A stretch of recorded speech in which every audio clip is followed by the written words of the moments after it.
And outside Nigeria, Ghana's former president, John Mahama, has accused the country's election commission of manipulating results in favor of his opponent. He claims his party won both the presidential and parliamentary elections. Addressing his supporters in Accra, former President Mahama says the aggregates on the summary sheets in some constituencies do not reflect on the polling station pink sheets. Incumbent President Nana Akufo-Addo was awarded a second four-year term in office in Monday's election following a tightly contested vote that was tainted by violence in which 5 people died. According to a European Union observer mission, the vote was well organized, but numerous instances of vote buying resulted in an unlevel playing field.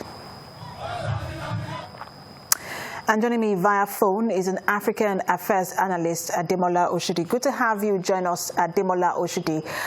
Ghana's democracy has been largely stable in the ECOWAS region. A lot of people will say Ghana has the most stable democracy in this region. So talk to us about what you think might be the implication of this new move by former President John Mahama. Thank you. Well, John Mahama likely lost the election, and because typically Ghanaian elections are very close, he's finding it difficult to accept. The election has been monitored by local and international bodies, and generally speaking, it is quite a successful process, even for Western standards. Fortunately, there have been issues of violence and even deaths.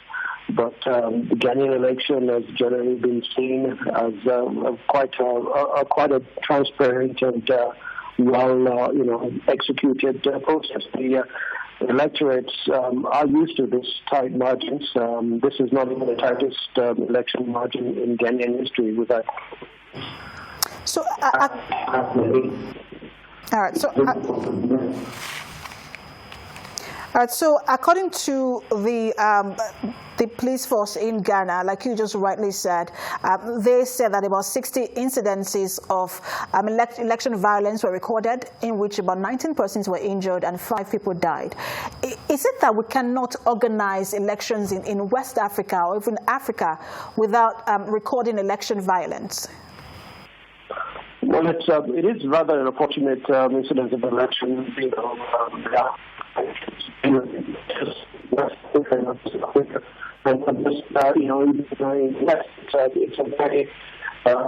It's more of a norm than an exception, really, especially in emerging democracies in Africa, in Eastern Europe, in Asia, in Latin America.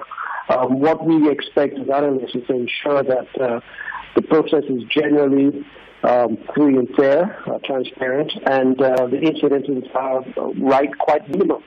It's seeing the progress from every election cycle is probably the most important take from this election and all the elections around Africa.